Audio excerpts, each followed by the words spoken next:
Listo. Por acá voy a iniciar con...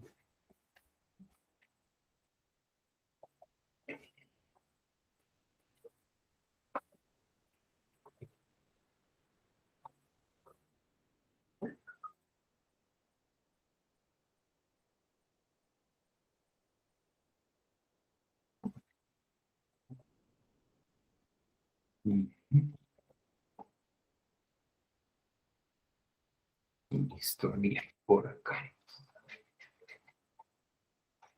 Profe, pregunta, Sí, señor. las notas en clase no están registradas. Ah, sí, señor. Bueno, con respecto a eso, les hago una salvedad. Este semestre, por temas logísticos, con esa transversalidad de pasar de la sede de Pereira a centralizar en Medellín, a mí no me habilitaron el aplicativo de clase. Entonces, pues, en el transcurso de la semana, yo ya hice las revisiones y pues les voy a enviar como un feedback por correo para que sepan, pues, la valoración académica de este segundo corte. Listo, muchachos. Sí, hijo, para todos, profe, eso no hay problema. Casi, ya ve que sí, casi, casi. La verdad, hubo trabajos, sí, la mayoría estuvieron por encima de 4, bien, ya ve que sí. Y vamos a ponernos duchos para esa nota de seguimiento. Van a ver que sí, también nos ven muy bien.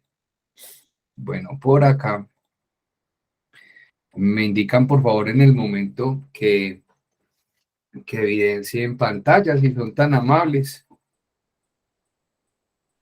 Sí, señor, ahí se ve. Ya se ve, profe. Bueno, muchachos, pues como bien refleja la pantalla, hoy vamos a tratar un tema de interés, obviamente, de la asignatura y pues para ustedes que la cursan y debería ser también un interés a nivel global, que es hablar sobre el marco normativo legal aplicable al sector medio ambiente, ¿sí? Entonces, hemos venido dimensionando todo lo que implica hablar de situaciones ambientales y ahora, después de tener todo ese análisis de la complejidad sistémica, entender el ambiente como un sistema que no es aislado, entender los problemas ambientales como unas desarticulaciones que surgen por las actuaciones humanas, ¿sí? Pues ya entramos más al marco empresarial, al marco de los sectores de interés que componen el medio ambiente en teorías del país, de Colombia, y pues con base a eso, entender los obligados cumplimientos que se tienden de una manera estandarizada y algunos sectores pues tendrán sus específicos, pero pues vamos a ver a grosso modo como aquello que aplica a nivel organizacional que se debe tener en todo tipo de empresa. Quisiera escucharlos un poco, muchachos, qué conocen de ese marco normativo ambiental, quienes tienen la oportunidad pues, de desempeñar sus labores en organizaciones que tengan esa dimensión. No todas las empresas tienen la dimensión ambiental como una arista o una posibilidad de mejora. Entonces, pues quienes tengan esa oportunidad, pues por supuesto los escucho para ir entrando como en materia, muchachos. Bueno, profe, yo trabajo en Apostar. Pues acá la verdad no maneja mucho el tema ambiental. Así, sinceramente, ni siquiera veo, o sea, ninguna base, ningún fundamento ni nada que se refiera a dicho tema. La verdad no conozco las políticas ni nada, no, o sea, no hacen básicamente énfasis en eso, sino puro servicio al cliente y ya no enfatizan en eso prácticamente. Ok, ¿y a qué se debe eso en la empresa? Pues yo diría que eso se debe más bien como a que ellos ven como que la empresa no, digamos, no contamina o algo. No sé realmente qué manejo le darán, por ejemplo, a la cinta de la impresora, porque eso igual es un contaminante, ¿no? Entonces, no sé qué manejo le darán. Y pues el papel normalito, se hace una bolsa de basura y al camión y chao, eso no se le da ningún manejo especial. Yo creería que ellos como que creerían que no hacen una afectación al ambiente o que no necesitan una política ambiental, porque la verdad, sinceramente, yo no la conozco, la verdad, no tengo conocimiento sobre que tengan una política ambiental. Ok, comprendo. Entonces no tienen como por parte de las personas que conforman la organización y quienes direccionan la empresa, como que desconocen que causen impactos ambientales y escenarios de conflicto ambiental. Bueno, esa es una razón. Ricardo. Profe, yo digamos que difiero un poco ahí del tema de que no consideren del impacto ambiental que generan, sino que más bien no lo ven rentable, entonces no lo implementan a menos de que una entidad se los exija. Si no hay una entidad que esté encima de ellos, regulándolos o exigiéndoles algún plan en cuanto a materia ambiental, ninguna empresa lo aplica. Son muy pocas las que lo hacen de modo consciente, creería yo. Okay. La mayoría de los que lo ejercen son condicionados a una entidad que los ha ido a visitar, los ha regulado. Sí. De resto, yo no creo que muchas lo hagan así con esa conciencia del daño que puedan causar o algo. Siempre no les afecta el bolsillo, las empresas no lo ven de esa manera. Ok, entiendo. Muy bien, sí, también es válido. Recuerden que cuando hablábamos en la primer tutoría, haciendo un recorderis por allá, decíamos que lo ambiental terminaba siendo algo que se implementaba por voluntad. Y se hablaba de las voluntades entre las partes y que pues si bien cuando se hablaba de la responsabilidad social corporativa, pues se precisaba esa dimensión ambiental como una posibilidad para lograr las expectativas desde la atención a los asuntos ambientales. Obviamente, pues entran asuntos de ética empresarial, valores corporativos, pero pues cuando hablamos del nivel ético, digamos que están esos valores ambientales y recuerden cuando vimos los objetivos del desarrollo sostenible, y también la ética ambiental empresarial que pues configura los valores y hace hincapié en el cómo se empieza a dar plusvalía en el gobierno corporativo a los asuntos ambientales. Juan José. Sí, bro, buenas noches.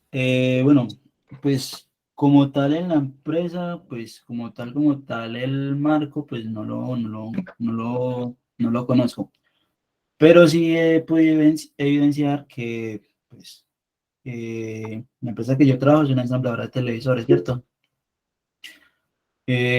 Obviamente, pues, un televisor no lo van a botar así de alegría nomás, ¿verdad? Sí. Y lo que ellos hacen o manejan la logística inversa, que es, digamos, por X o Y motivo un televisor dejó de funcionar, entonces le hacen la garantía al cliente, llevan el televisor averiado y obviamente le entregan el nuevo, ¿cierto? Para esos televisores que están así ya averiados, digamos que no tienen ningún arreglo, la empresa como tal, en determinado tiempo les hacen un acta de baja, pero ese acta de baja no digamos que lo bajan, obviamente por estos temas de la DIAN, tienen que hacer esa destrucción de esos televisores como tal, ¿cierto? Pero entonces lo que hace la empresa es, tienen como una empresa o un tercerizado, no sé, que les compra esos televisores y esa gente utiliza las partes para repuestos de otros televisores. En cuanto a eso, digamos que también utilizan lo que es el reciclaje, el cartón, el plástico y, y más que todo eso, como en las partes de los televisores, hacen eso, no lo botan como tal a la basura, sino que como una tercera empresa es la que le hace el manejo a eso. Pero sí, supongo que debe tener un marco como tal, pero pues no lo conozco bien. Ok, bueno, ahí con respecto a eso, pues nada más hoy había un proceso a nivel departamento que lo lidera la Subdirección Ambiental Sectorial, que es la jornada de recolección de residuos postconsumo. Los residuos postconsumo precisamente son aquellos que no tienen una disposición final efectiva en un relleno sanitario y por normativa pues no lo tienen, no los pueden recolectar o dar disposición final allí. Residuos especiales, grasas y aceites, luminarias, todo lo que tiene que ver con lo que está tipificado en la normativa como residuos especiales. Eso se hace 2 veces al año, generalmente es a mitad de año y finalizando el año, con la finalidad de apoyar la adecuada gestión integral de los residuos y pues teniendo en cuenta que la gestión integral de los residuos sólidos parte desde la misma generación del residuo, hay que comprender los factores que hacen que se generen los residuos. Después de esa generación hay que comprender la recolección, el transporte y la disposición final de esos residuos. Entonces, claro que sí, los procesos de manejo de residuos post-consumo también hacen parte y son dispuestos en un marco normativo aplicable. Camilo. Profe, buenas noches. Buenas noches. Profe, digamos que en cuanto a la normativa, pues, exacta o a la política, pues, que maneja la empresa donde yo trabajo, pues, no la conozco exactamente, pero sí sé que es un tema de mucha exigencia. Yo trabajo para Productos Yupi, entonces, digamos que allá hay un tema constante, pues, de que tienen, digamos, como la zona para separar las basuras, todo eso, el tema del cartón, que todo el cartón de la empresa es retornable, pues lo usan una cantidad de veces. También el tema, pues, digamos, en temas administrativos, el tema de la papelería, el tema de las bolsas, de los empaques, todo eso. Digamos que con el tema de las averías, hay una parte, pues, que se destina para solamente eso y digamos que hay como un trabajo específico que se encarga como de picar esas averías y esas averías las destinan o se venden pues a una empresa que lo usa como para alimento de animales. Con el plástico que es pues suelta, pues que resulta de eso, pues ese plástico simplemente se vuelve a procesar de otra manera, eso también tiene otro destino. Y pues digamos que hablando solo de acá de Pereira, porque digamos que a nivel nacional es mucha la exigencia pues que hay con el tema ambiental, en el tema ambiental en ese sentido y en el sentido pues de que del mal gasto, de que esto se tiene que reutilizar, de que esto nos estén enviando esto para determinadas cosas, que si las basuras no están bien distribuidas, entonces digamos que internamente también pueden haber llamados de atención o sanciones y, o sea, son muy exigentes en el tema ambiental. No sé si es que la política de pronto también la tienen muy como a una parte muy exigente o realmente digamos que las personas que laboramos allí sí tenemos un interés grande hacia el medio ambiente. Ok, sí, partiendo de la base, como lo decíamos, el principio de voluntad es estructural y de ahí en adelante, cuando una empresa se va sofisticando, uno nunca puede retroceder, tienes que avanzar, porque ya cuando hablamos de la normalización, uno queda con unos estándares y esos estándares usted tiene que mantenerlos.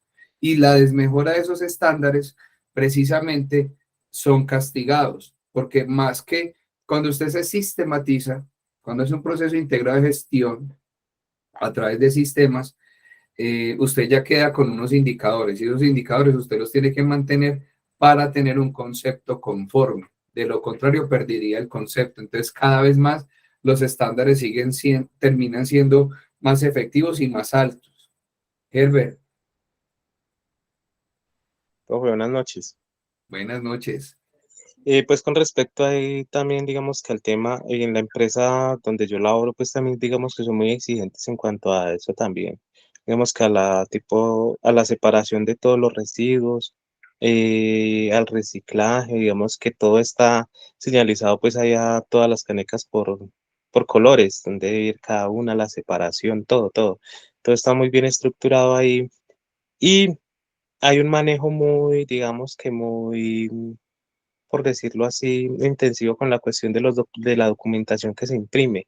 De al máximo, digamos que los documentos que no se utilizan, tratar de reciclar y pues imprimir documentos pues por ambas caras para no generar pues tanto desperdicio de papel.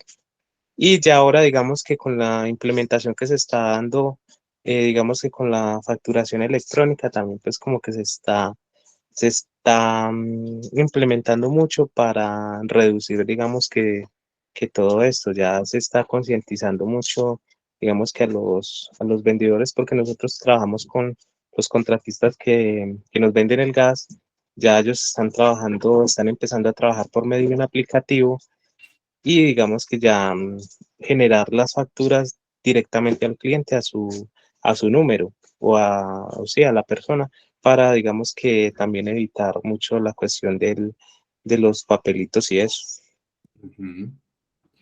Eso lo podemos conocer como campañas. Y todas las empresas realizan campañas acorde a cómo estén estructuradas. Empresa que tenga que gastar mucho papel, pues obviamente tienen esa proyección a realizar ahorros eficientes a través del uso de estos, a través de esas actividades. Ahora, empresas que gasten agua, independientemente a el uso del papel, también dicen, bueno, montemos un plan de uso eficiente, ahorro de agua, hasta de la energía, y empiezan a hacer esos ajustes y esos cambios, ¿sí? Muy bien. Entonces, ya viendo entrando en materia, muchachos, nace una pregunta: ¿por qué se da la necesidad de contar con leyes para los recursos naturales? Entonces miremos teóricamente lo que expresa la imagen y ya con base a eso hacemos una breve discusión. Puede decirse que las leyes limitan el libre albedrío de los seres humanos que conviven en sociedad. Funcionan como un control externo al cual se somete la conducta de las personas para asegurar que se cumplan una serie de normas que respondan a las necesidades de la comunidad. Con base a ese enunciado, ustedes, entonces, ¿qué se imaginan? Que los recursos Profe, naturales, Vamos hágale, con y bueno. luego con William y luego con Ricardo, ¿cierto? que los recursos naturales no le pertenecen a una persona. Válido. Muy bien. Por una parte, ejercer control y vigilancia sobre los recursos naturales es porque se debe propender por el desarrollo sostenible, así como lo dijo William. Es que resulta que si nos retomamos a la definición de desarrollo sostenible, lo que se busca es que los recursos que yo aproveche, las generaciones futuras también tengan accesibilidad y disfrute a estos. ¿Qué pasaría si nosotros no hiciéramos esas regulaciones y los controles? Eso no se garantizaría. Y también adicionalmente, desde el punto de vista del desarrollo sostenible, sí es importante en las leyes porque otra razón se da lugar a que existan esas leyes, muchachos. Sí. Pues, profe, yo creo que por ya las experiencias vividas, o sea, de una u otra forma, se tuvo que regular el desaforo que tenía la humanidad en su afán de desarrollo, por ejemplo, con el tema de la cacería. ¿Cuántas especies no se extinguieron a través de la cacería porque no había un control, una regulación de estos temas?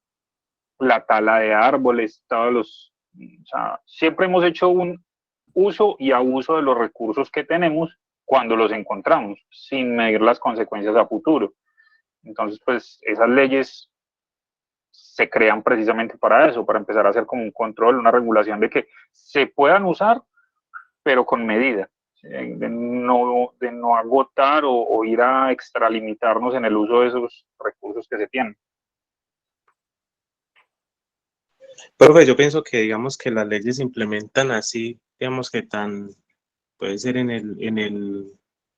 pues como le digo yo, de una manera rigurosa debido a que, digamos, también por un tema cultural, porque es que mire que a comparación, digamos que en muchos países, nada más yo en estos días miraba algo sobre Japón, donde desde los colegios, las escuelas a los niños les enseñan y desde los hogares les enseñan, les inculcan esa cultura de proteger, de no contaminar, de cuidar.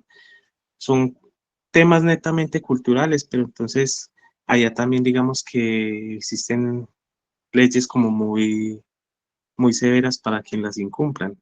Igual de todas maneras, yo pienso que es un tema netamente cultural de nosotros, que debemos, pues digamos que implementarlo más allá de que hayan leyes. Es conciencia de cada persona. Exactamente. Ahora miremos este término y hagamos un imaginario colectivo, libre albedrío. Nosotros como seres humanos y cuando vimos ese concepto de desarrollo, comprendimos que ese tema del libre albedrío es bien complicado porque cada quien construye o deconstruye la ética de los valores ambientales. Y que si yo, y a manera de ejemplo, muchachos, podríamos decir, para mí, amor ambiental puede ser una cosa, y hagamos nada más el ejercicio. Para Camilo, ¿qué es amor ambiental? De pronto sentido de pertenencia por la naturaleza, por el medio ambiente, por todo lo que nos rodea, pues no todo lo que nos rodea, pero refiriéndome como a la parte natural. Listo. ¿Y para Karen, qué es amor ambiental? Profe, buenas noches, ¿cómo está? Muy bien, este. Profe, bien, gracias. Para mí el amor ambiental, un mundo sin normas, no. Por ejemplo, lo que usted dice, un mundo sin normas, pues imagínese cómo somos, o sea, si con normas no respetamos, ¿cierto? El medio ambiente y cómo se debe tratar. Las basuras que dejan las esquinas, pues me parece pues como muy triste, ¿cierto? Entonces, si con las normas no hacemos caso, pues yo creo que destruiríamos muchas cosas que tenemos alrededor, los árboles, o sea, ahí es donde nos damos cuenta el valor de la naturaleza, de nuestro entorno, ¿sí? De la contaminación que generan las empresas. Por ejemplo, yo trabajo en una inmobiliaria y hemos tenido problemas con clientes que manejan tintorerías, generan una contaminación porque no tienen como esas normas, ¿cierto? Esas normas internas del control que deben manejar con esos tintes, con ese humo, porque ellos generan una contaminación en el aire horrible, que me ha tocado a mí la experiencia dura de esa contaminación. Entonces es algo muy horrible porque afecta también la salud de las personas. Entonces me parece como muy triste todo lo que está pasando alrededor porque también lo he vivido. Exactamente. Entonces, mire que dependiendo nuestra percepción y nuestra experiencia, los valores ambientales y pues obviamente, digamos que como lo veíamos en una diapositiva hace dos tutorías, los valores ambientales simplemente es nuestra misma línea ética y moral, solo con la palabra ambiental. Cada quien le imprime su sello, como dirían por ahí. Ahora los invito a que hagamos este ejercicio unos segundos. Cierren los ojos por un minuto e imagínense un mundo sin normas. Y me dicen cuándo están listos para que cada uno me cuente su experiencia.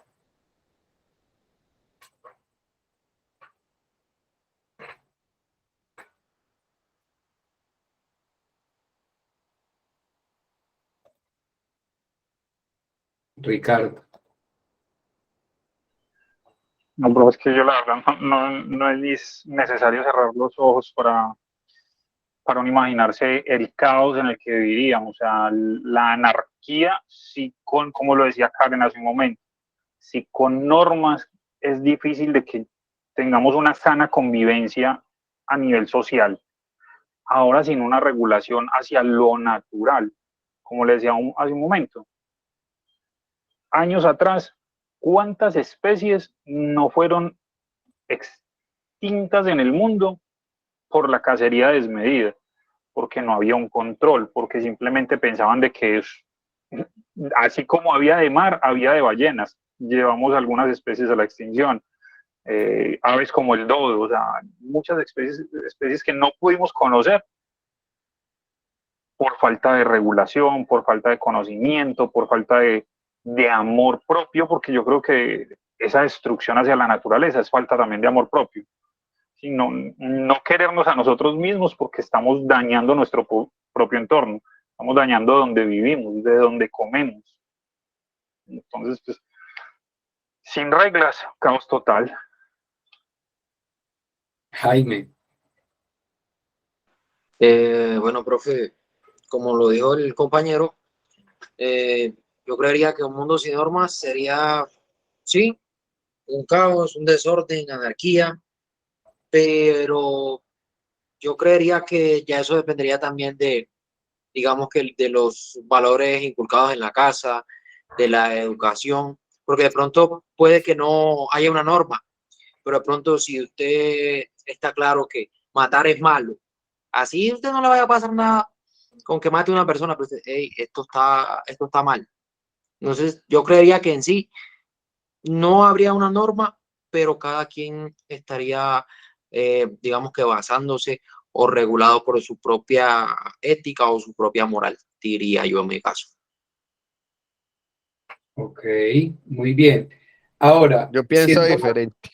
siendo más ilustrativos, para ir como acotando el ejercicio, Ricardo, ¿a dónde lo llevó esa reflexión? ¿Qué se imaginó?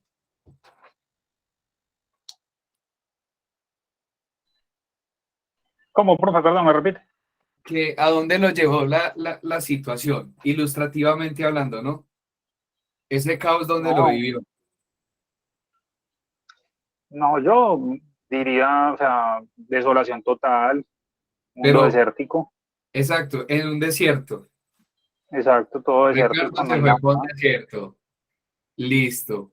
¿Y quién fue Jaime fue el otro compañero que nos dio su intervención, ¿no? Sí, profe. Ilustrativamente, ¿a dónde lo llevó? Pues a mí, ilustrativamente, igual me llevó como a un mundo donde se lucharía por los recursos o un mundo sin gobiernos, algo así como algo tipo así apocalíptico, qué sé yo, algo así. Ok, ok, entiendo. Perfecto. Bueno, ¿y quién se imaginó algo diferente? Cuénteme a ver. Yo, A ver. porque un mundo sin normas no puede haber. Siempre va a haber las normas del más fuerte. O sea, el más fuerte, aunque la sociedad no esté organizada políticamente y democráticamente, el más fuerte establecerá sus normas sobre los más débiles. Uno nunca, un mundo nunca estará sin normas, porque siempre habrá alguien que tenga más fuerza que sea fuerza militar, sea económica, sea lo que sea, pero siempre el más fuerte establecerá sus normas sobre los más débiles. Ok, entonces nos regiríamos por la selección natural. Sí, Perfecto. Bien. ¿Y cómo lo imaginó? yo siendo como parte de una sociedad que se esfuerza en, por unos ideal, por una visión que tiene el más fuerte. Ok. O sea, eso sería como, sí, dominación, desde la teoría de la dominación y selección Sí, algo, natural. sí, algo como una esclavitud Bueno, tremendo. moderna. Y Heber Armando, cuéntenos a ver. Pues, profe, ahí digamos que tomando una opinión acerca de lo que dice el compañero William, yo digamos que ahí entonces no sería norma, sino que sería como una, digamos que una imposición, llevándolo al plano, digamos que de, así como una película que yo me vi en estos días donde llega, como por decir alguien extraterrestre, por decirlo así, y llega a acabar con todo, a someter, no sería norma, sino un sometimiento hacia los demás. Entonces, le daría pie para que otro pueda pasar por encima y acabar con todo lo que hay a su paso. Porque una norma es donde según eso se debe regir y todos la deben cumplir, todo el mundo tiene que estar alineado, si está bien hecho, si está mal hecho. Pero entonces digamos que en este punto sería es como una imposición, más fácil lo vería yo. Ok, muy bien. Algo más impositivo. Sí, claro. Pero bueno, mis muchachos, miren cómo cambia esa óptica, a pesar de todo, pues compartimos esa teoría del caos, la catástrofe, sí, la catarsis que habría, pero entonces ahí damos cuenta que la parte normativa es importante. Ahora, nada bien, ¿verdad? Creo que todos coincidimos. Han habido casos en los que hay estudiantes que me dicen, no, un mundo sin norma sería perfecto. Bueno, en esta plenaria, pues coincidimos que no es nada bien y no es nada fácil llevar como avante eh, la existencia sin las normas, ¿no? Entonces, Profe, pues mire, qué pena, perdona ahí, me le sí, meto. Mire que nada más, digamos que llevándolo a un ejemplo aquí, digamos que somos muy dados a viendo normas. Un claro ejemplo de eso es, digamos que con las normas de tránsito. Yo sé que la mayoría de nosotros, en algún momento nosotros las incumplimos, nos comemos un pare, un semáforo en rojo, somos imprudentes al manejar en muchas ocasiones, sea por descuido, sea por conocimiento, por desconocimiento.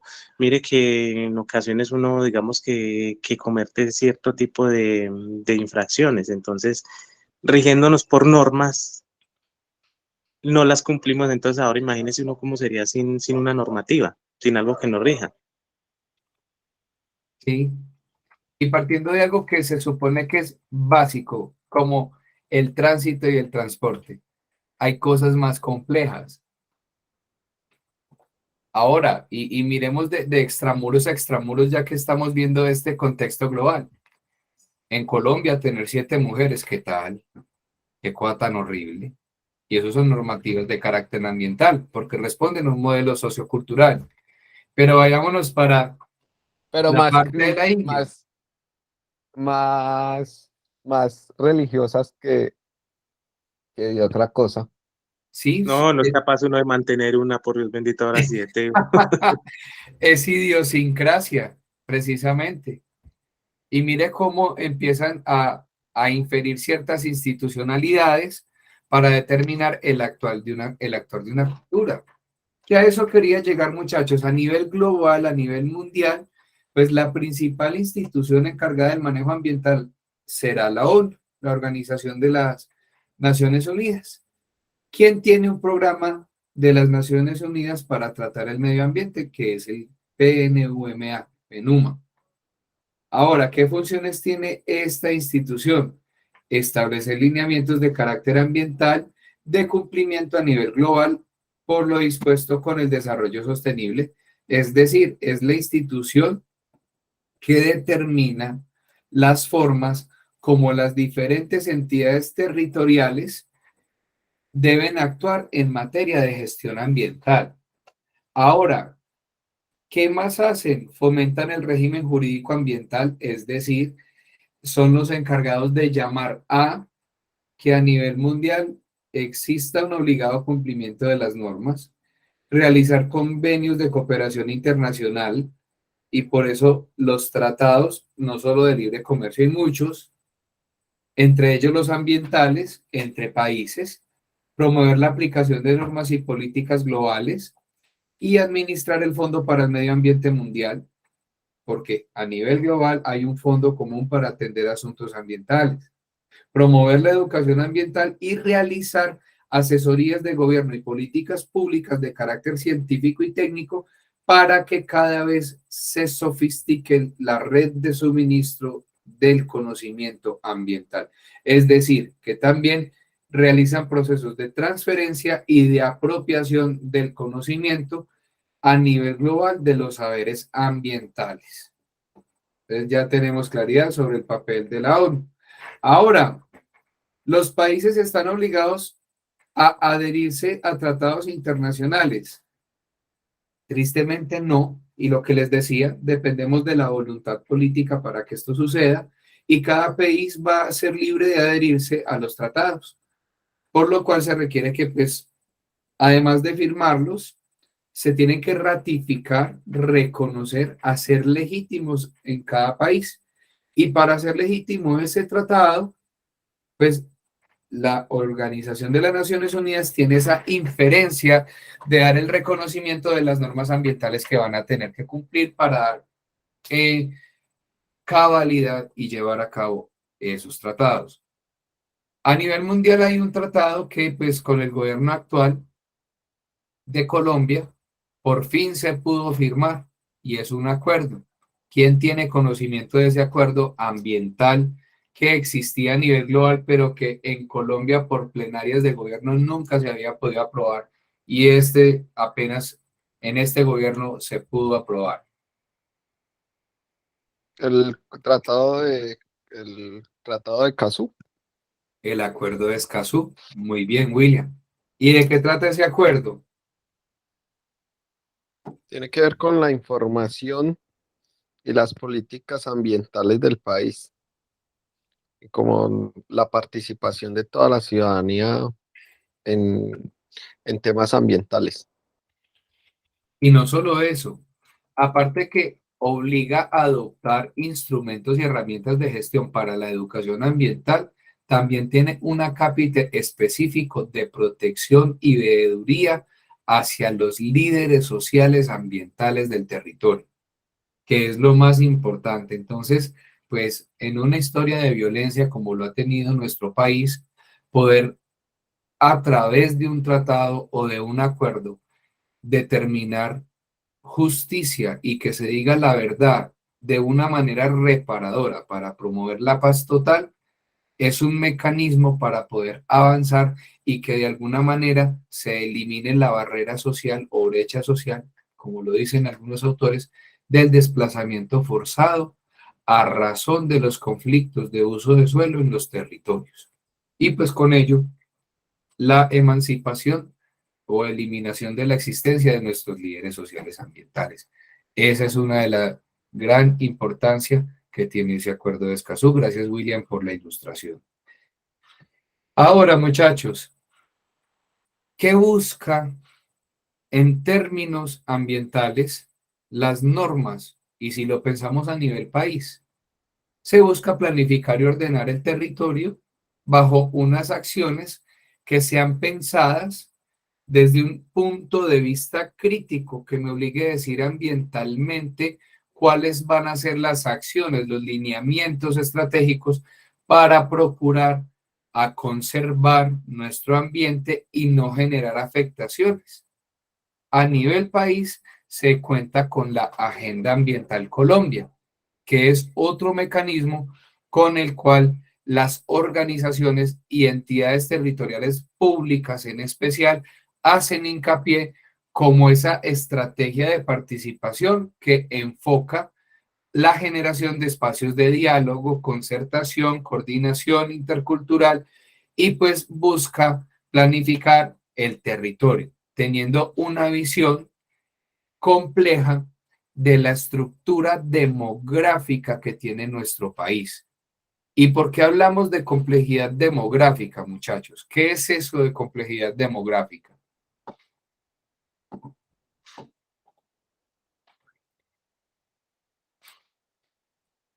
Pues, la influencia que tiene el territorio como tal, pues imagino que también implica el tema montañoso, ríos, qué tan complicado puede ser llegar a ciertas zonas para generar recursos o extraer recursos. Bueno, me imagino como esa parte. Y también la diversidad poblacional. ¿Será que la gente de Pereira se comporta igual a la del Chocó? No, señor. Eso es tema Precisamente. cultural y regional.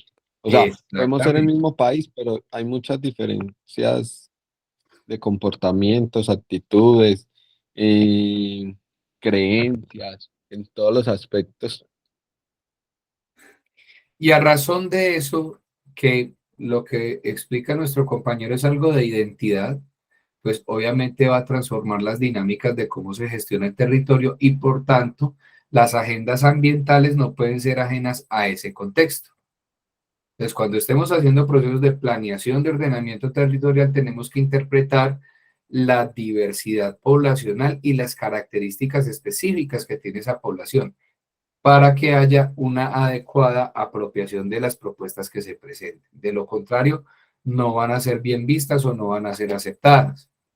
Ahora, si lo elevamos a lo constitucional, pues tenemos que reconocer el papel de la Corte Constitucional para salvaguardar los derechos fundamentales, que en sí mismo que termina siendo Constitución Política de 1991.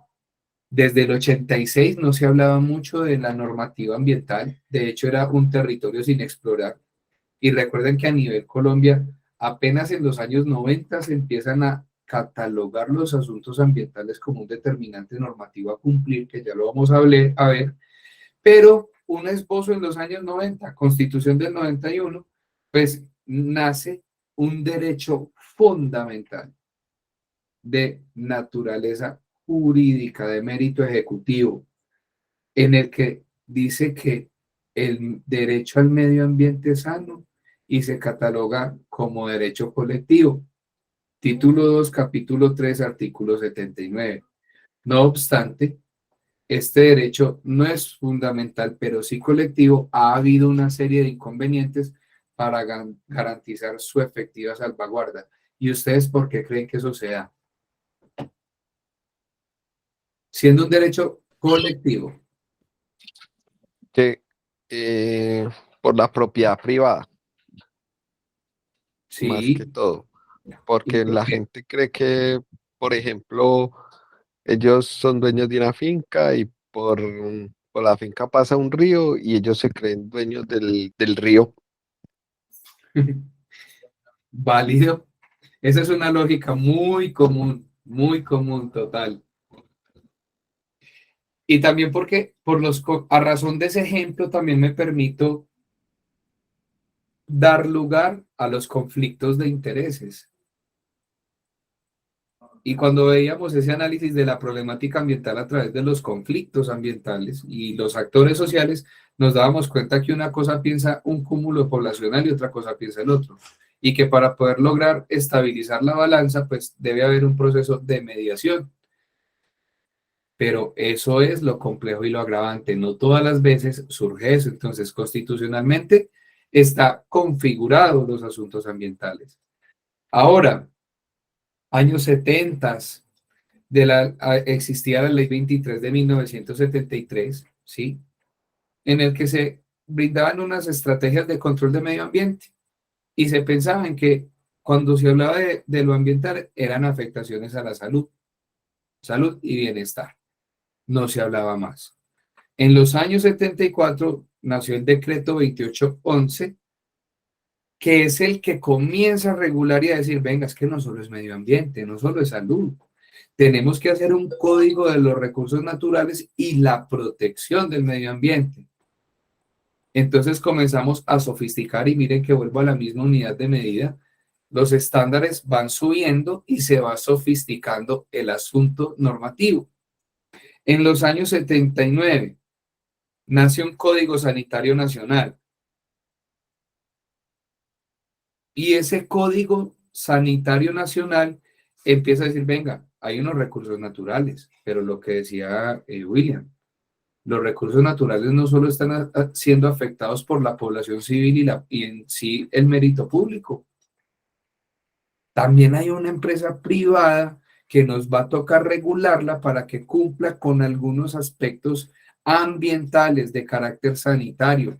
Entonces ahí empiezan a nacer los protocolos, el manejo de residuos, materiales y todos los procedimientos que deben hacer para controlar sus afectaciones desde la empresa. Entonces en los años 80 por fin empezó a existir ese control. Se eliminó el ruido y la especulación y ya de ahí en adelante sí se empezó a actuar y a dar manejo a el sector empresarial también. La Constitución Política de 1991, y pues aquí traigo una gaceta, y por eso está entre comillas, muchachos, pues hablaba de ese ambiente sano, y pues tenemos que reconocer que luego de diversos debates en la Asamblea Nacional Constituyente, sí, para quien no tenga conocimiento de ello, era cuando se buscaba derrogar la Constitución del 86 e ingresar la Constitución de 1991, pues esta asamblea realizó como un proceso ante la Corte Suprema de Justicia y declaró válido este decreto que convocaba esa necesidad de volver al medio ambiente como un espacio sano y sujeto de derecho ante la colectividad. Aída Bella, una de las senadoras, quien proclamó por primera vez el derecho al ambiente sano, refería lo siguiente: la Carta de Derechos que se discute en la Comisión Primera consigna el derecho que toda persona tiene como un derecho fundamental del hombre y del medio ambiente, consagrado no solo como un problema social de derecho social, sino como un derecho fundamental en la parte de los derechos del hombre, es decir, de naturaleza colectiva. Entonces, miren, muchachos, que lo ambiental no es nuevo. Hay personas que demuestran a través de la capacidad de gestión empresarial que a través de lo ambiental están realizando procesos de innovación, lo cual es válido en el momento en que creen arquetipos y factores diferenciales y generen valor añadido. Pero lo ambiental no es ajeno al contexto nacional de hace mucho tiempo. Estamos hablando que hace décadas se hablaba de lo ambiental. Y asimismo se ha empezado a tratar y a mejorar las condiciones cada que se hable del medio ambiente. Voy a parar aquí, muchachos, para que hagamos un pequeño break, el que siempre hacemos a mitad de curso. Son las 7:35. Nos vemos a las... ¿Qué les parece, muchachos? ¿A qué horas nos reencontramos? Soy profe, 10 minutos para que nos rinda un poquito más el resto de la clase. 10 minuticos. Sí, vale, profe, por mí no hay problema. Perfecto. Entonces, en 10 nos Sí, volvemos bien. a encontrar.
Listo, mis muchachos, reporto conexión.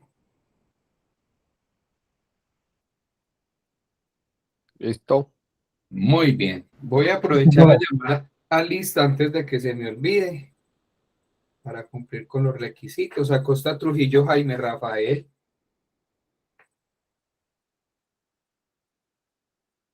Jaime Acosta, yo lo vi conectado. Jaime.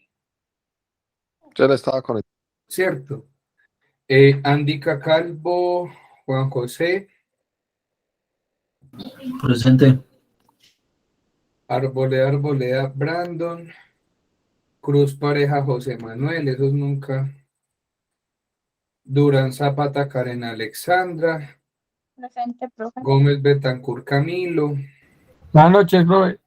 muy buenas noches. Merino Ramírez, Sara Michelle.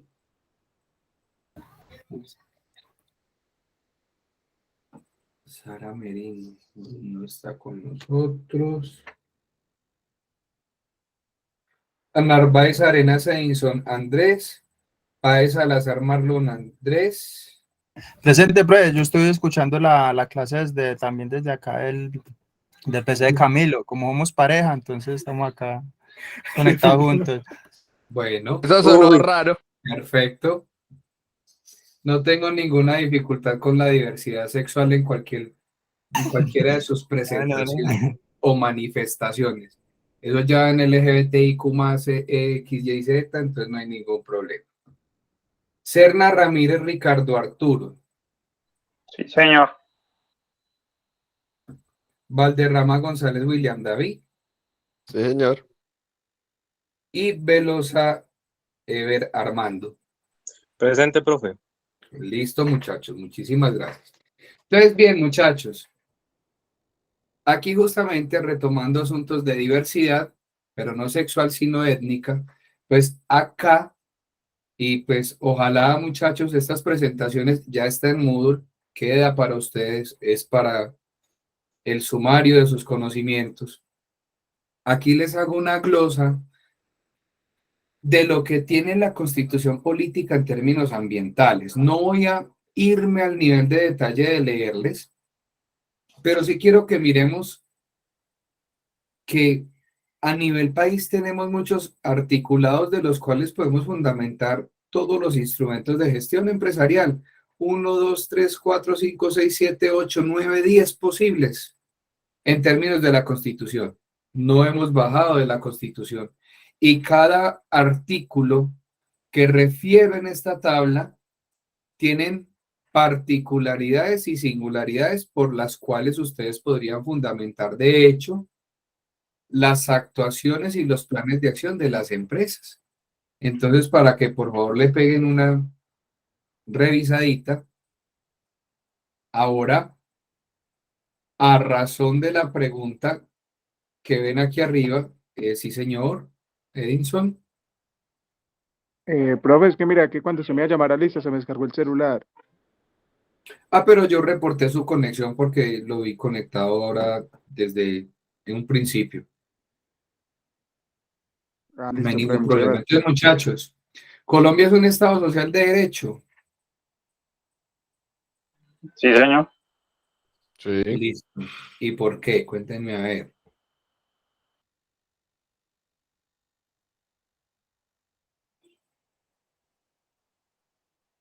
Porque las personas tienen derechos y deberes. Cada persona tiene unos Porque estamos derechos regidos básicos. Porque estamos regidos por la Constitución. Ujú. Muy bien. El derecho al medio ambiente en la Constitución política se encuentra consagrado en el artículo 79, como lo decimos. Todas las personas tienen derecho a gozar del ambiente sano. La ley garantizará la participación de la comunidad en las decisiones que puedan afectarlo. Es deber del Estado proteger la diversidad e integridad del ambiente, conservar las áreas de especial importancia ecológica y fomentar la educación para el logro de estos fines. ¿Se cumple o no se cumple? En parte. ¿Qué parte sí, qué parte no?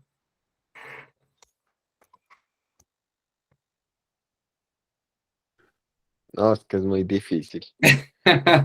Queda uno como que, bueno, y entonces sí somos un Estado social de derecho, porque hay una gran diferencia en Estado de Derecho y Estado social de derecho en términos constitucionales. Y por eso puse esa definición de manera integral. Porque si hablamos de un Estado social es porque prima la responsabilidad civil sobre la individual. ¿Y será que sí podemos decir eso? ¿O podríamos decir en parte? Edinson, tienes la mano arriba.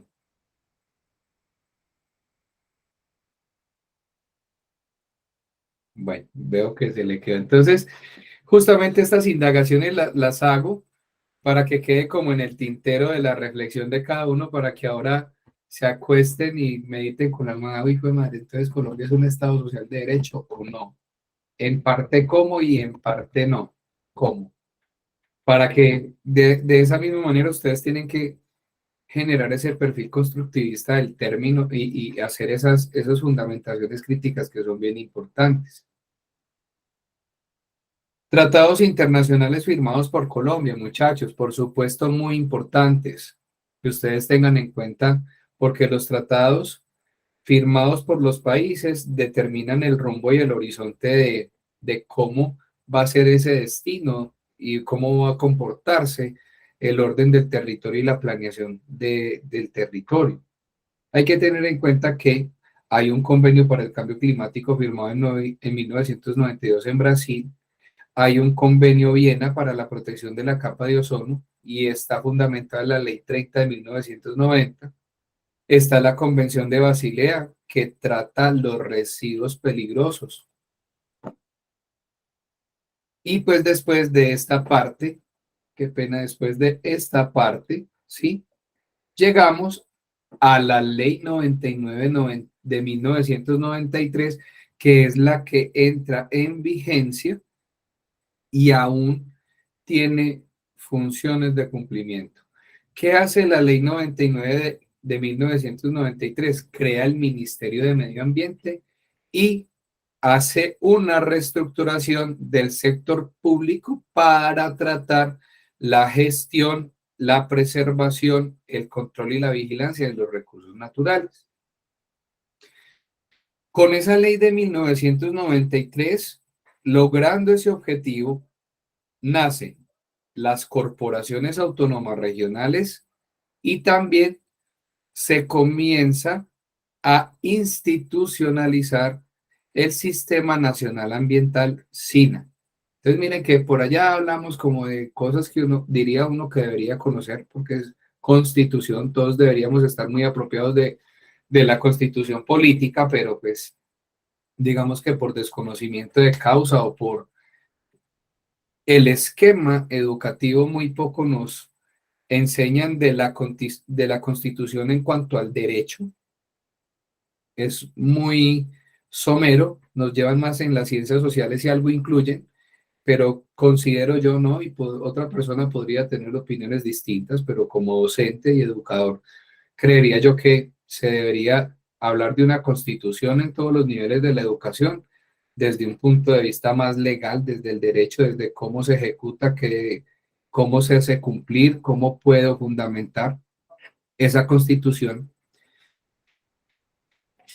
Y asimismo está esta ley, la 99-93, y las corporaciones autónomas. Esto es como más cercano a nuestra realidad actual. Entonces, ¿cuál es la finalidad de las corporaciones autónomas regionales? Regir en el Regular. departamento. Muy bien. Ser coadministradores y vigilantes, veedores de los recursos naturales en un orden escalar a nivel departamental. Listo.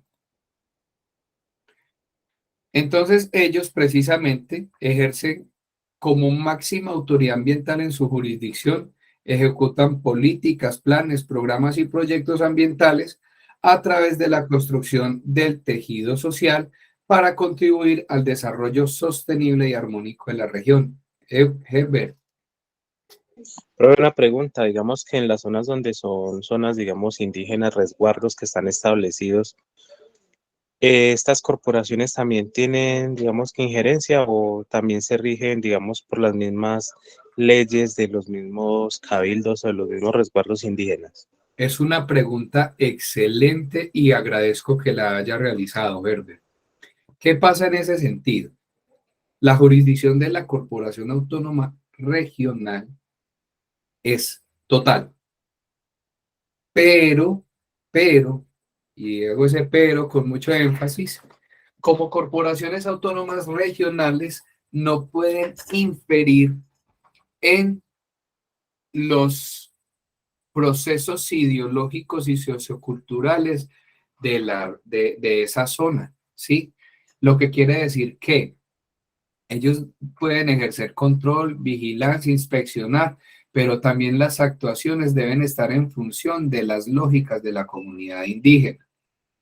Y hay casos en los que, dependiendo la situación, hay una manera de tratar mediante concepto técnico y apoyado de una oficina asesora jurídica que debe tener cada corporación, la determinación si se va a juzgar por la justicia ordinaria o se va a juzgar por medio del cabildo. O a la vez se puede hacer de manera conjunta, que en ese sentido se genera Profe, y se llama técnicamente comisiones conjuntas. Jaime, ¿me hablas? sí, señor, qué pena, era que venía de camino para la casa. Acabo de llegar apenas. Ah, tranquilo. ¿Y de pronto alguna duda? No, sino que por lo de la asistencia y eso. Aquí estoy conectado y reporto su sintonía, no hay ningún problema. Perfecto, gracias. Listo. No sé si haya quedado claro, mi estimado.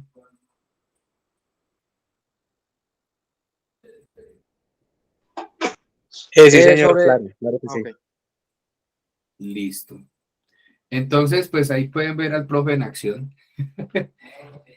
Una es, a ver, ¿quién levantó por acá la mano? Ricardo. Sí, profe, bueno, hay respecto a los controles que ejercen esas corporaciones frente a los resguardos o los cabildos indígenas, si el cabildo o este grupo, esta etnia, están haciendo algo que atenta con el medio ambiente, por la razón que sea sus creencias religiosas o su explotación económica, la corporación no puede entrar a interferir ahí. Directamente no. Siempre tiene que haber un sustento de hecho. O sea, tiene que haber una investigación muy rigurosa, porque digamos que ellos tienen su propio sistema de justicia, pero como en un principio lo vimos, los recursos naturales son un bien colectivo. En ese sentido, se hace la investigación mediante concepto técnico y se imponen unas medidas preventivas. Y cuando ya se imponen esas medidas preventivas, ya no es al cabildo, sino al causante. O sea, se vuelve hacia la persona natural. Y cuando ya se encuentra el causante directo, entra la justicia ordinaria. Pero mire todo el debido proceso que hay. ¿Sí? Sí, pero pues, si el tema no es simplemente una persona haciéndolo, porque pues, vale, si es una sola persona, pues el mismo cabildo en muchos de sus juicios irá por ella. Pero si es no sé, es un desarrollo en común, o sea, su comunidad y dijeron, listo, es lo que vamos a desarrollar. Es el líder de ese cabildo, como su presidente, por así decirlo, dice, no, vamos a desarrollar esta economía, la vamos a hacer así, vamos a explotar estos recursos de esta manera en pro de ellos sin tener en cuenta las consecuencias que genera para los otros. Pero o sea, estoy hablando del gremio, del cabildo completo. En ese sentido sí pueden intervenir porque se determina inmediatamente como un detrimento ambiental. Sí pueden intervenir. Okay, pero, o sea, sí tienen sus limitantes. Claro, pero sí pueden intervenir, pero haciendo uso de las facultades, no extralimitándose y también respetando el componente ideológico. Por eso en las corporaciones, y para hacerles como una mapificación de cómo funcionan las corporaciones, está la unidad centralizada que opera como en la ciudad capital, ¿cierto? Que es la del departamento. Ejemplo, Pereira. Pero resulta que la Carder, para ser más preciso en su ejemplo, la Carder tiene 14 municipios a su cargo. En esos 14 municipios deben operar algo que se llaman oficinas verdes. Y esas oficinas verdes son satélites de la Carder, funcionan como una Carder pequeñita que descentraliza y apoya la gestión de la principal. ¿Qué se busca y qué se espera de esas oficinas verdes? Que sean personas que sean cercanas al territorio, al municipio, para ser más preciso, que lo interpreten, que sepan cómo es la lógica cultural, cómo deben actuar legalmente y que comprendan toda esa óptica de territorio. Ahora, y se los pongo en un ejemplo más específico y es un caso particular, Pueblo Rico. En Pueblo Rico no solo hay una oficina verde, sino que operan oficina verde para el municipio y oficina verde para el cabildo indígena. Y quien gestiona el cabildo indígena es alguien que salió de la comunidad, que se formó en aspectos ambientales y que sirve de puente entre la corporación y la comunidad para hacer esos procesos de mediación, y vuelvo al tema de resolución de conflictos ambientales, hacer esos procesos de mediación para poder mantener el desarrollo armónico del territorio. Y así funciona.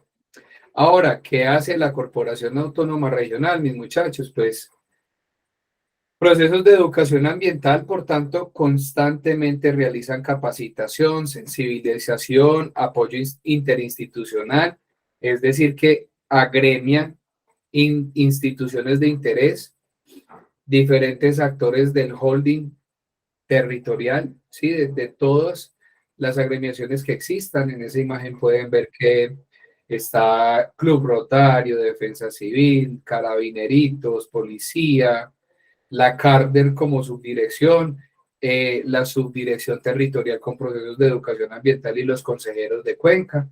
Y asimismo, pues en ese espacio estábamos haciendo un proceso de reconversión de uso de suelo con una reforestación en un espacio ganadero. Y pues en el otro lado estaba realizando un proceso de capacitación a los vigías ambientales del municipio de Santa Rosa de Cabal. William.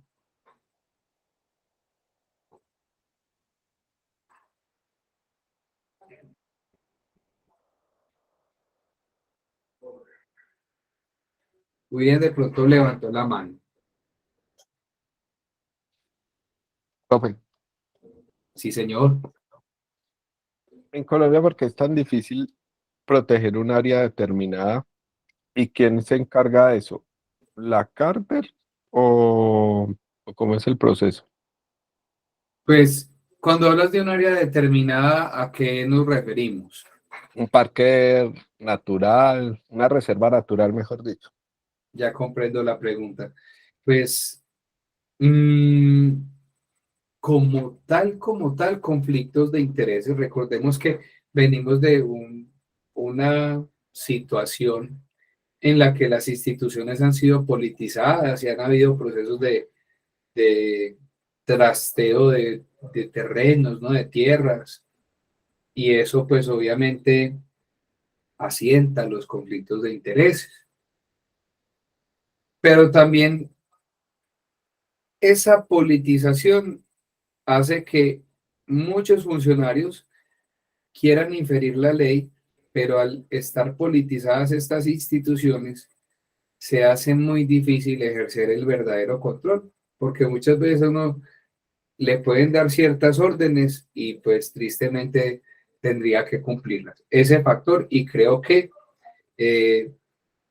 para nadie es un secreto estos temas de la corrupción, que la gran expectativa que siempre se tiene es que cada vez sea menos y que haya un proceso más de mérito, de reconocimiento a la función pública, unas labores más honestas para que haya más control. Por otra parte, la gente le echa la culpa, y voy a tomar como ejemplo a la Carder, que es que la Carder no ejerce el control. pero resulta que nosotros no podemos olvidar que la CARDER ejerce control y vigilancia, pero ella no se puede pasar ciertos conductos regulares. Y si una alcaldía toma ciertas decisiones, la CARDER antes de inculpar y realizar un proceso tiene que investigar. Y esas investigaciones se vuelven muy rigurosas y muy demoradas para poder llegar a tomar un veredicto final. Ahora, también tristemente, esos trasteos de tierras hacen que hayan unos cambios en el uso de suelo. Cuando un área protegida le cambian el uso de suelo, queda desprotegida. Y esa es una de las grandes dificultades que se están presentando en algunas ocasiones en zonas que se han caracterizado por ser relictos de protección o zonas de protección, que a la larga terminan siendo espacios de zona productiva. Y esa es otra gran dificultad. Listo, profe. ¿Qué otra cosa realiza la autoridad ambiental, muchachos? Se hace control de especies maderables, se hacen operativos. Por eso, nada raro es que ustedes pasen por lugares donde vendan madera y ven por qué estará la CARDER ahí, la policía. Porque también, recuerde que en términos de los procesos ambientales y de los reconocimientos a los controles ambientales, está también la regulación de la fauna y la flora. La venta de madera de forma ilegal es considerada como un delito ambiental. Y por tal motivo, el transporte, el almacenamiento e inclusive el corte de la madera debe tener un acto administrativo mediante licencia ambiental, que debe ser emitido por una resolución autorizada por la CARDER. Es muy triste y me ha pasado. Ahora, en esta imagen, ustedes ven una cantidad prominente de madera y uno diría, es mucha madera. Si no tienen los permisos, pues va a ser muy grave. Pero también vemos esta parte, esta carga del Jeep. También tiene un aguado, no tanta como la que podemos ver aquí acumulada, pero ustedes ¿qué podrán pensar? ¿Será igual de delicado este contexto de la imagen del costado izquierdo superior a este contexto del costado derecho inferior? No, No, cuénteme a ver. porque la de la izquierda, donde hay madera en el piso, eso se ve que es cultivo, pues, maderable. Ujú. Mientras que la guadua no es un cultivo maderable, pues, sino hasta que lo autorizan el corte. Ajá, Pues eso es lo que yo tengo entendido. muy bien. No sé si me equivoco. No, está totalmente cierto y esas dos imágenes yo las pongo en paralelo porque las personas en el desconocimiento pues dicen como que no, donde hay más madera es donde hay más peligro, pero precisamente como él lo dice, es un cultivo inducido que si bien tienen los trámites y los permisos para hacer el aprovechamiento forestal, está todo en regla y simplemente son sujetos a verificación y a seguimiento. Mientras que al costado derecho inferior, ustedes pueden ver una incautación de una guadua en una finca de la cual el señor desconocía que tenía que hacer el trámite ambiental para hacer el aprovechamiento. El señor no tenía salvoconducto de transporte y movilizó de su predio la guadua.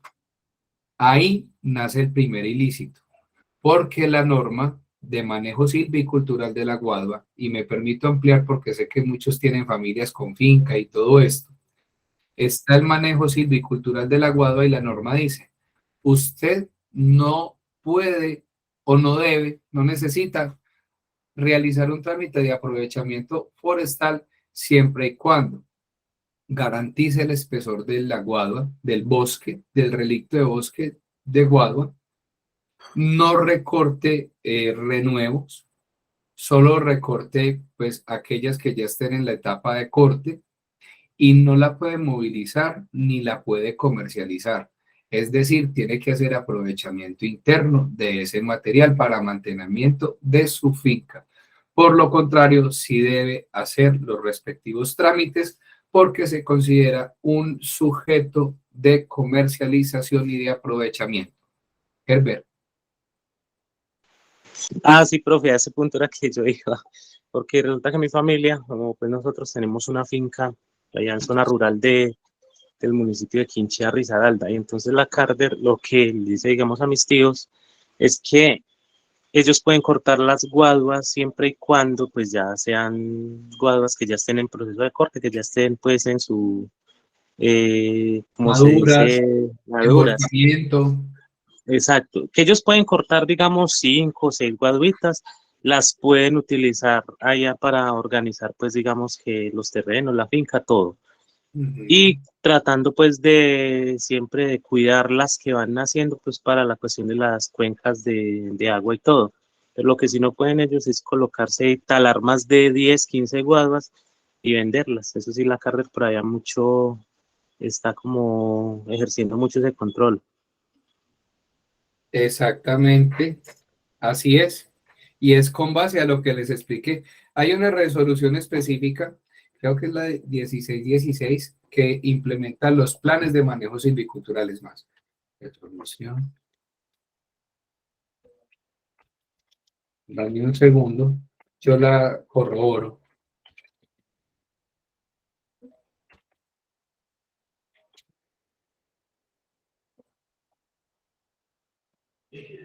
Plan de manejo silvicultural.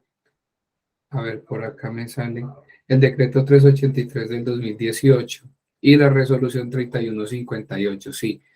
Y a través de esas dos que menciono, la CARDER tiene una específica, que esa sí no la tengo muy precisa porque fue sujeta a modificaciones, pero todo lo que tiene que ver con planes de manejo silvicultural, quien esté interesado, me escribe por interno, que yo sé que en mi correo personal y el que manejo pues para trabajar con la autoridad ambiental, tengo la resolución y se las puedo compartir para que sepan cómo deben montar los planes de manejo silvicultural en el momento en que no tenga resolución de otorgamiento para aprovechamiento forestal.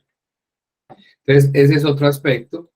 Este es uno muy triste y todo el mundo dice, ay, qué pesar, pero es una gran realidad, muchachos. La autoridad ambiental hace procesos de recuperación de fauna silvestre de manera permanente y ustedes no se imaginan la cantidad.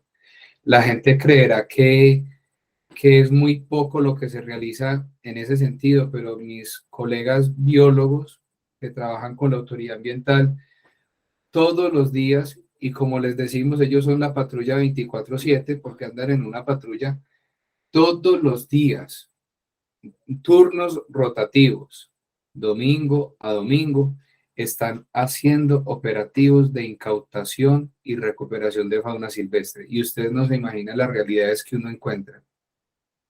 Ahora, estos son imágenes que no son tan impactantes, fueron recuperadas, no quise como traer ese amarillismo a, aquí a colación a nuestra tutoría, pero pues como para mostrar esa actividad que realizamos, esta actividad siempre se realiza de la mano de policía ambiental, ellos siempre tienen que estar presentes en los procedimientos en la medida posible, porque pues son situaciones aparatosas. Uno cuando va a hacer un proceso de recuperación de fauna, pues generalmente es con personas que están enseñadas a la tenencia en cautiverio de estos animales.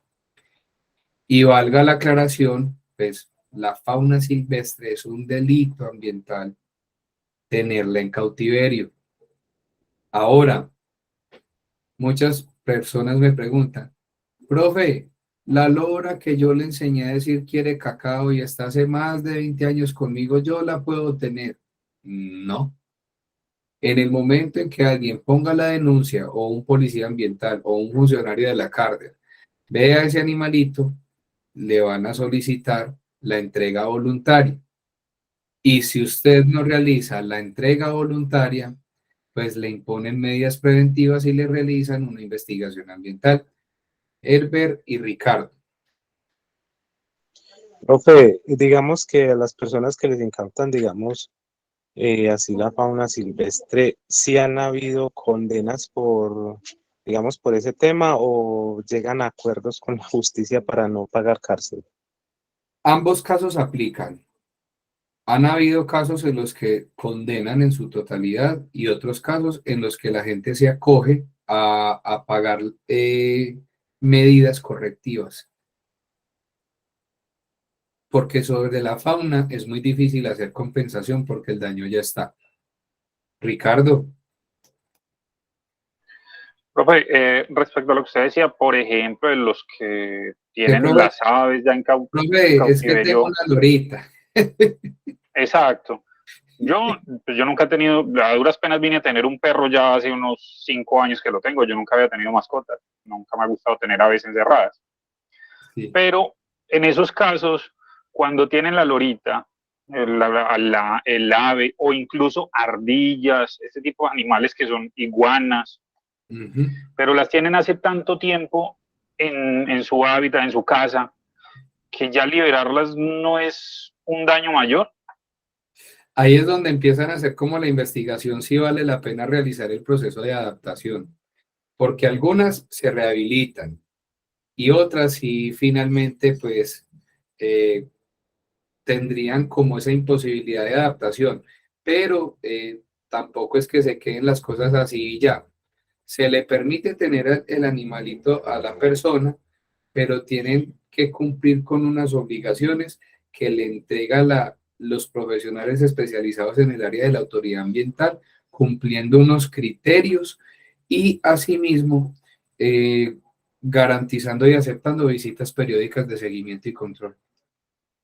Es que a eso me refería, o sea, ya hay animalitos que ya no están en condiciones de liberarlos, porque ya se acostumbraron a que les dan la comida, entonces ya no saben cazar, no se van a acostumbrar a los climas, etcétera. O sea, sacarlos va a ser hacerlos morir. Más fácil hacerle un control a esta persona, primero de que tenga en condiciones apropiadas a la criatura, y segundo, que no incurra nuevamente en el delito, porque sigue siendo un delito.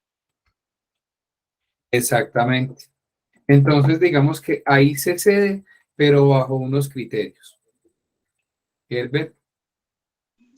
Es que digamos que yo conozco un caso de un conductor de la empresa para donde yo laboro que él se encontró 2 ardillitas bebés, ¿no? Estaban era ya abandonadas, no, pues él las tuvo un rato ahí y no aparecían la ardillita y se las llevó para la casa. Ya hace como 2 años, hace 2 años las tiene y esos animalitos ya, pues digamos, se adaptaron a donde él vive y todo y son librecitos por ahí, pero digamos que ya como tal al hábitat ya no son capaces como digamos que de irse. Entonces ahí que, profe, habría digamos que le dejarían digamos que la tenencia o no. En caso tal pues que digamos que le lleguen como a hacerle una investigación. Pues primero no hay cómo inculpar a él que es el agravante como de la situación y antes él está abogando como un principio de debido cuidado y precaución y protección, que sería desde el derecho ambiental lo que aplicaría. Por el contrario, él está optando por dar unas mejores condiciones, pero sin embargo, a él si lo llegan a abordar, le van a tramitar la entrega voluntaria después de haber hecho todo el proceso que usted nos reporta. Pero siempre, siempre, fauna o flora, hay que garantizar la entrega voluntaria. Es que, profe, ahí en esos temas muchas veces se peca por desconocimiento. Digamos que en ese orden de ideas, lo ideal es que él haberse acercado a la CARDER o a una entidad ambiental y ponerlas en manos de ellas, para que ellos hicieran como el debido proceso. Uno simplemente en buena fe o en el desconocimiento de cómo obrar, pues considera que uno les puede dar sustento y cree que está haciendo lo correcto, domesticándolos de cierta manera, no dándoles su debido desarrollo. Ajá. Se peca más por conocimiento que por Claro. mala fe. Y por eso es muy importante que en asignaturas como estas, ya mire que hemos tenido como una evolución en el curso y ya estamos a un nivel en el que estamos tocando realidades. Estábamos como interpretando todos los conceptos, todas las situaciones, y ahora ya llegamos a, bueno, lo ambiental es tangible de esta manera, el control se hace de esta manera, y a eso llegamos. El día de mañana ustedes se topan con una situación de estas y van a tener un más o menos de cómo actuar y reconocer a qué se debe llevar a cabo y según qué situación, cómo actuar. Ahora, esto también es otra situación que se realiza y se analiza. El análisis de vertimientos. La autoridad ambiental también hace las revisiones de todos los pozos sépticos que hay en la ruralidad. ¿Con qué fin? Y volvemos a lo mismo. La finca tiene derecho al acceso al agua, tienen derecho a usar el agua de manera potable y también a utilizarla pues para generar sus desechos, pero deben contar con un sistema de tratamiento de agua residual doméstica de forma tal que disminuyan la carga contaminante del agua caudal hacia abajo y partiendo del hecho que deben tener la posibilidad de demostrar que así como ellos están aprovechando de un agua de buena calidad, aguas abajo, pues los próximos a receptar agua van a poder contar con un tratamiento que le facilite el acceso a este recurso hídrico vital. Eso es otro aspecto importante. También se analizan las concesiones de agua, que a diferencia de los vertimientos, las concesiones de agua son las autorizaciones de cantidades de agua que pueden utilizar los predios rurales, tanto para consumo humano como para uso agrícola. Eso también está decretado y también es mediante acto administrativo y resolución. Uno va, mide el caudal y es el caudal el que se autoriza, una medida de agua. Y con base a eso deben estar como sobre ese margen para poder cumplir esa resolución que se le otorga. En caso tal que la finca, la unidad productiva esté por encima, se debe realizar un proceso de imposición de medidas preventivas, de recomendaciones mediante concepto técnico y se tiene que acoger al cumplimiento para que se haga el debido control y mejoren hasta regular el caudal autorizado. Ahora, entonces he hablado de resolución, acto administrativo, permiso. Entonces, para entender eso, tenemos que hablar de trámites ambientales. ¿Qué es un trámite ambiental? Se concibe como trámite ambiental el proceso que debe surtir cualquier usuario, persona natural o jurídica, pública o privada, ante la autoridad ambiental para acceder al uso, aprovechamiento o movilización de los recursos naturales renovables o para el desarrollo de proyectos, obras o actividades de equipamiento e infraestructura dentro de la jurisdicción.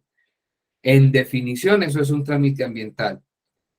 Y que es muy importante, mis muchachos, entender a nivel departamento con cuántos trámites ambientales contamos y que son tan variados y tan diversos y tan amplios que nada más y nada menos que la CARDER cuenta con 24 tipos de trámites ambientales, los cuales cualquier ciudadano puede realizar dependiendo de la necesidad.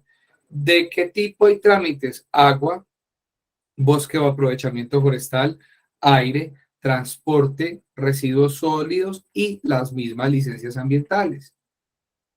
Entonces, miren muchachos que dependiendo la vocación de mi empresa, yo podría decir, venga, yo aquí tendría que hacer un trámite ambiental o no.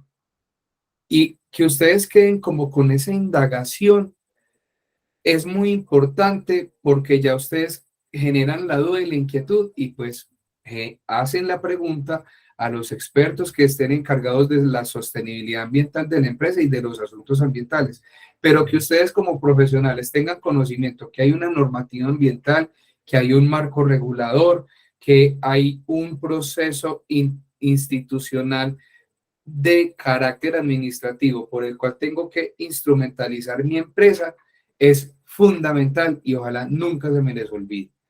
Preguntas, muchachos. No todo claro. Clarito, clarito. Listo, muchachos. Igual, las presentaciones están ahí en Moodle para que quien quiera hacer como el repositorio, uno tras uno, les tengo las presentaciones. Ahora miremos, ¿cómo se hace un trámite ambiental? Primero se recolectan los documentos que le solicita la CARDEP. Toda corporación debe tener ese listado de qué es lo que le solicita según el trámite que usted vaya a hacer. Generalmente hay unos documentos específicos según el trámite que usted vaya a realizar y unos documentos que para todo trámite le van a pedir, como fotocopia de la cédula, fotocopia de la tradición del predio con el que va a hacer el trámite, que usted acredite ser el propietario del predio, porque los trámites ambientales solo se le autorizan a los dueños de los predios. Ya la autoridad ambiental aplica una lista de chequeo, y si usted cumple con el 100% de los documentos, porque si no les devuelven el trámite y hasta que no los cumplan no van a pasar a la fase, se hace la verificación y se comienza a hacer un proceso de liquidación, que la liquidación es un valor que se realiza y se impone según la retribución que usted tenga que realizar y el trámite que haga. Aquí una salvedad. Actualmente, si usted tiene un puntaje bajo del SISBEN, el trámite ambiental no tiene costo. Y de ahí en adelante, cuando se liquide el trámite, pues se radica toda la documentación, se le realiza una visita de evaluación o seguimiento, se genera un auto de inicio o de trámite, que es cuando se dice que se ha autorizado y que se está esperando a que la oficina asesora jurídica se pronuncie para otorgar finalmente la resolución. Y esa resolución es la que valida su actividad, su proceso, su permiso, para que no pierda la vigencia y esté amparado en la ley ambiental cuando le hagan seguimiento. Y con esto, mis muchachos, termino la presentación del día de hoy. Preguntas, comentarios, dudas.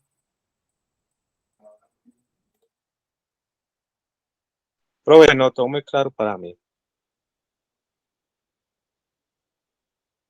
Bueno, mis muchachos, entonces espero que para todos lo sea. De igual manera, pues constantemente estamos en contacto por el grupo de WhatsApp, lo que necesiten.